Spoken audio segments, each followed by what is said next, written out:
Okay guys, I hope you like Dua Lipa because she is absolutely smashing it in the charts at the moment, to the point where we're doing 2 of her songs back to back. So this week, Don't Start Now has a place in our top of the chops. So make sure to subscribe and let's get into it.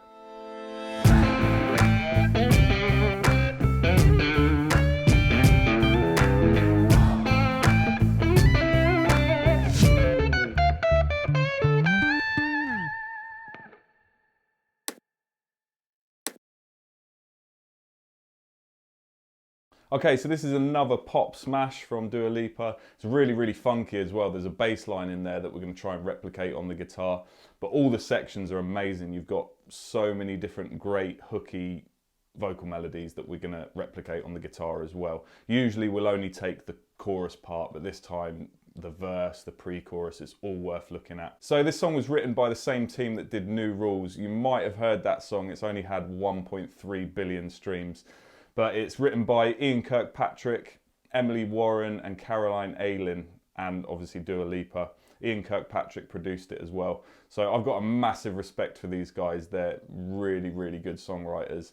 I've been lucky enough to be part of one hit song and I know how hard that was. So to do it consistently and have 2 smashes with the same artist is incredible. Okay, so first of all, the song is in B minor. So obviously you can think of it as D major as well, but being that the chorus starts on a B minor chord, we're going to call it B minor. Also in the verses where this kind of funk bass riff is coming in, it starts on an E, so you can kind of think of that as E Dorian, because if say we're thinking of it as D major as our major home key, E would be the second part of that scale, and you'd call that E Dorian. Now, obviously, I just think of it as B minor the whole way through, but I thought I'd just explain that anyway, in case certain people were thinking, oh, why is it starting on an E minor chord here? But yeah, we'll look at all of these sections individually, and I'm going to show you 3 different videos of me playing a loop of each section, and that's going to be the verse, the pre-chorus, and the chorus. So if we look at the verse to start with.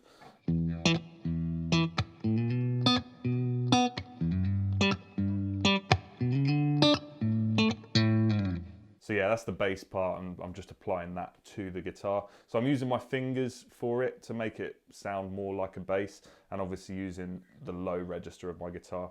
So it starts off on E, so we've got an open low E, and I use my thumb on that with my right hand, and then I'm going to kind of pop. It's not, I don't think it's slap bass on the recording, but if you do that on your guitar, it kind of gives it that bass feel.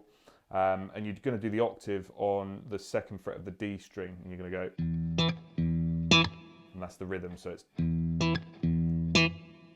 okay. So kind of syncopated, just really kind of groovy.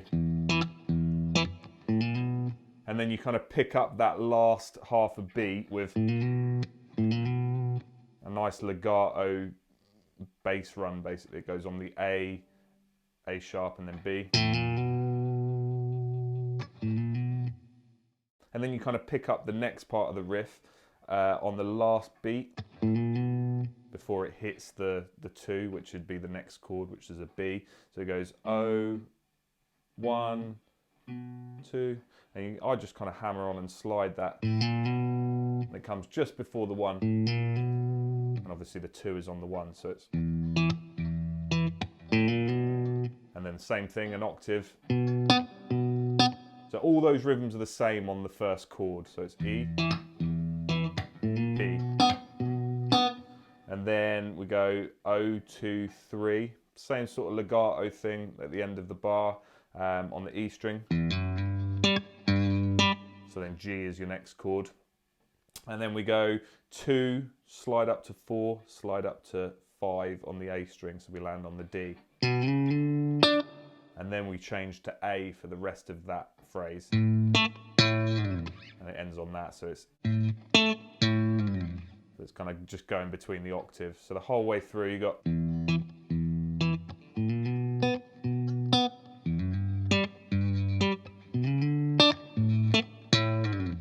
And I do quite a good slap on that last one just to finish it off and slide it out. And then that's where I'll hit my loop for the rest of the parts. There's not many layers on there because I'm kind of doing like a slap for the snare in between anyway. I'm doing like a. You can hear my palm just going down on the strings in between.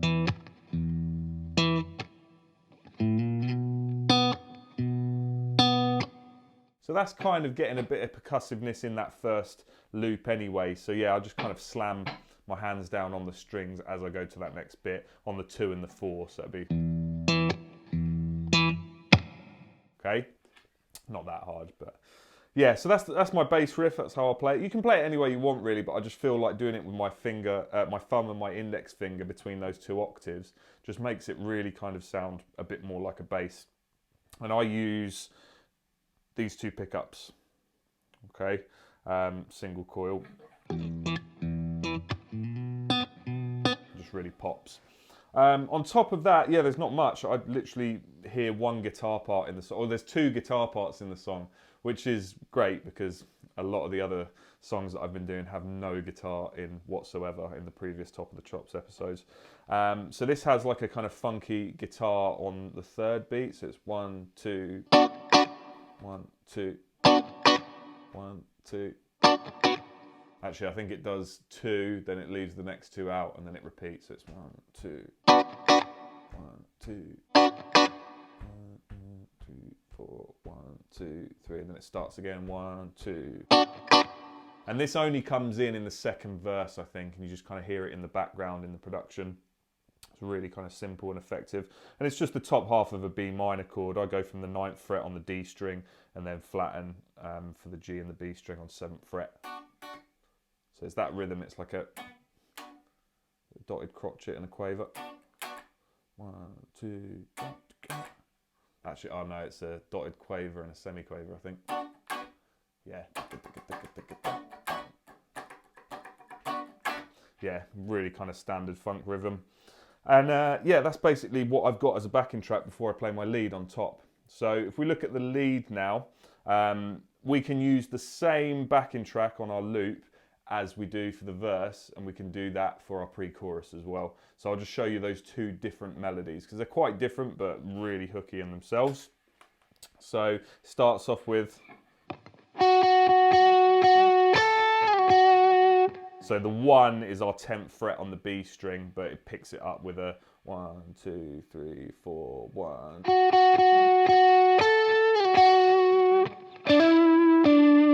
So yeah, it's on the 7th fret B string. So that'd be on the, what beat? 1, 2, 3, 1, 2, what is it? 2, 3, 4, 1. Ah, it's on the and of 1. 1, 2, 3, 4, 1. We'll slide our 10 back to the 7. And then I hammer on 7th fret to 9th fret on the G string. And then back to 7. So that's down to the D string now. So 7, 7, 9, and then up to the G string, 7, 9, and then I slide 9 to 11 on the G string, and then finish off with 2 7s on the D string. So it's...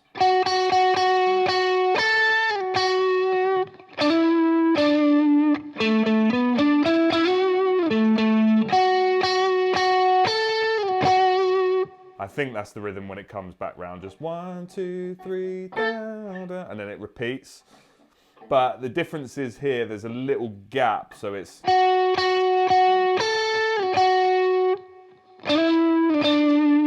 So yeah, there's like a... Comes on the offbeat when he does that slide to the 9 there, or she does that slide to the 9 from 7 on the G string, and then back down to 7. And then same thing again for that ending. So the verse is quite simple in terms of the melody. Just make sure your slides are sounding more like a kind of vocal phrasing rather than, you know, a full-on guitar solo. And that's your verse. I think it changes slightly in the 2nd verse. I think she just ends on the major, so 7th fret on the G string, which is a D note. So the pre-chorus is really cool as well. It's using a bit more of kind of the natural minor scale notes to give a bit more colour rather than being more pentatonic based. even though in the verse there are natural minor notes in there, it's just a bit more colourful this. So yeah, it's...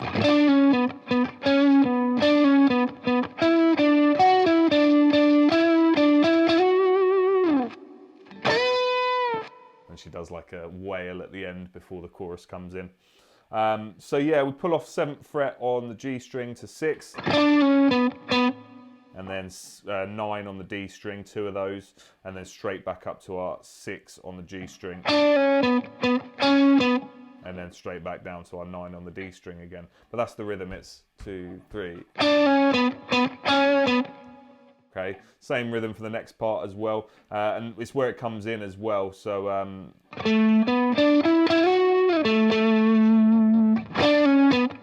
so again, last beat before the 1 comes in.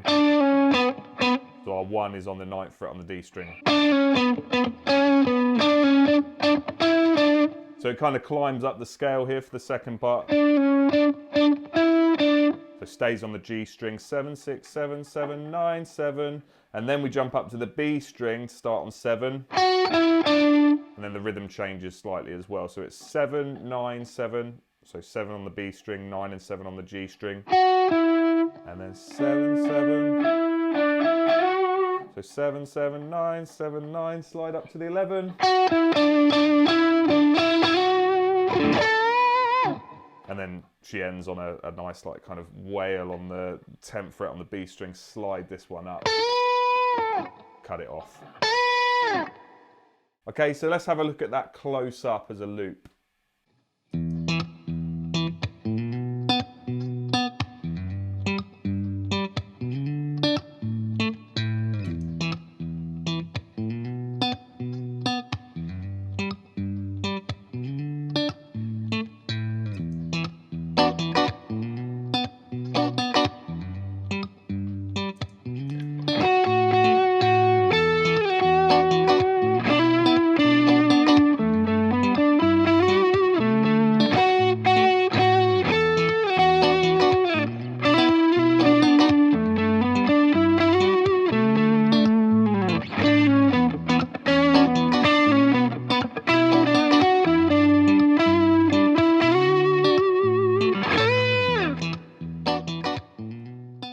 Okay, next section is our chorus, and it kind of breaks down here. Well, there's kind of like 2 choruses. What would you call this, the pre-chorus? Yeah, maybe that first bit that we did was one whole verse. But that's the thing, there's so many catchy melodies in it, it sounds like there's either 2 pre-choruses or 2 choruses. But basically this section is where the chords break down. So we've got a B minor, bit clean tone. B minor 7, up to D major, and then you hit the D again before you go to an E minor 7. And then this took me a little while to work out. It's kind of piano stabs, the chords, and it goes to an F sharp minor 7, but I just do this kind of voice in here where it's the 3 notes with no 5th in it. So it's 9 on the A string, 7 on the D string, and 9 on the G string. And then that leads really nicely into a G major 7. So 10 on the A string, 9 on the D string, and then 7, 7 on the G and B. So it's... I hope that's right, it sounds right to me. But yeah, we get that on a loop.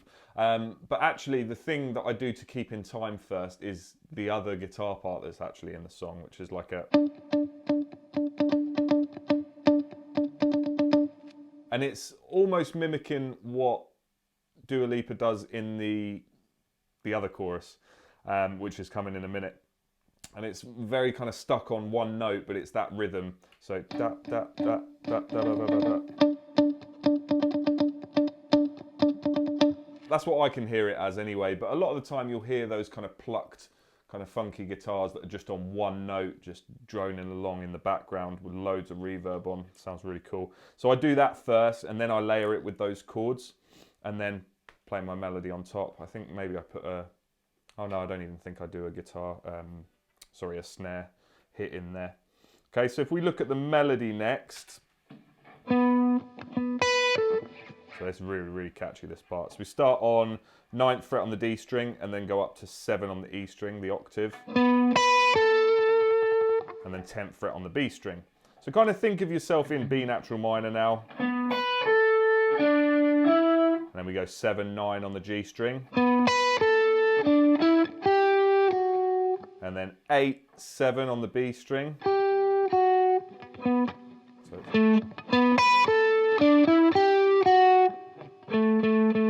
and then 7 on the D string. And I do like grace note slide from the 8 to the 10 on the B string. Straight back down to the 8, and then slide another grace note from 9 to 11 on the G string. So that whole part.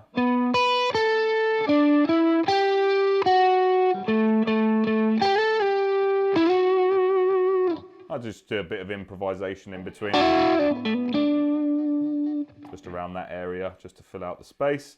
And then it's exactly the same the second time round, but the first note is not the B down here on the D string, it is a D, so she changes to the major there, which is 7th fret on the G string. And the same for the rest of the riff.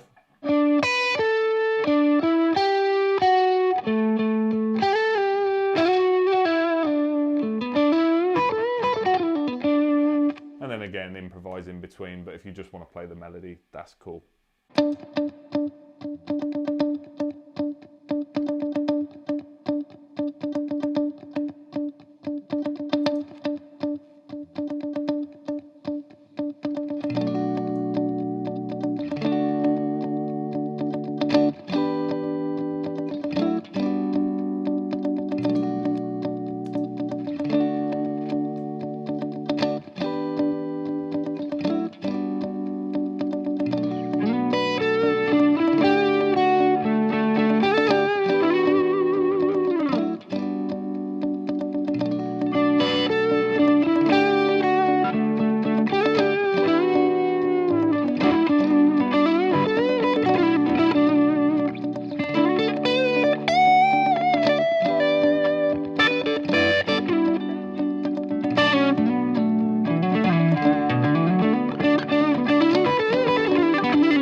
Okay, so that is what I kind of call the verse and the pre-chorus, and then the chorus.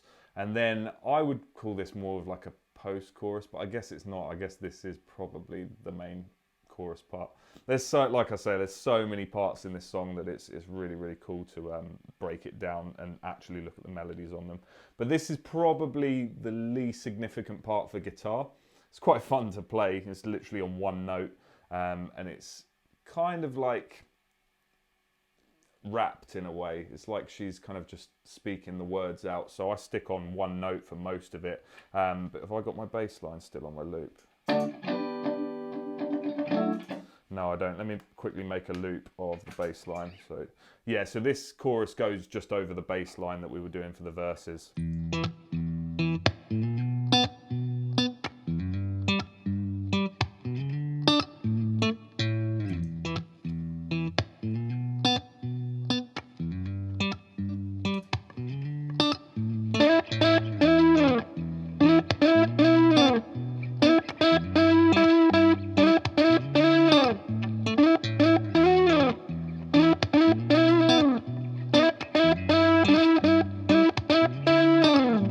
Okay, so you can see that it's basically sliding to that 9th fret on the G string. You can kind of slide in from nowhere, and it's yeah, just kind of hitting where the vocals go. So she does like a don't start now, and you just kind of rise up to that note. And then there's certain parts where it's don't start caring about me now. So like, you just got to listen and work out which parts are doing that, but it's literally just that one note and then sliding it in and out. And then I think on the repeat, she goes slightly up. So it's, so 1, 2, 3. just up to that 11th fret on the G string, and then the rest is exactly the same. So you can have some fun with that and do that as like a funky riff if you want. But I'll show you that on a separate video as well, just so you can see how I play it.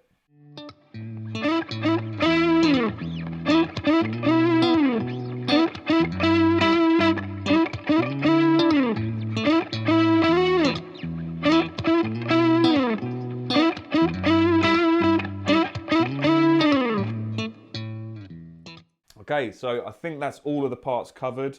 There's like bridge sections where there's like vocal chops and stuff like that, but I mainly wanted to focus on the main sections where we've got like a full backing track and a melody as well. Okay, so have some fun playing it and enjoy.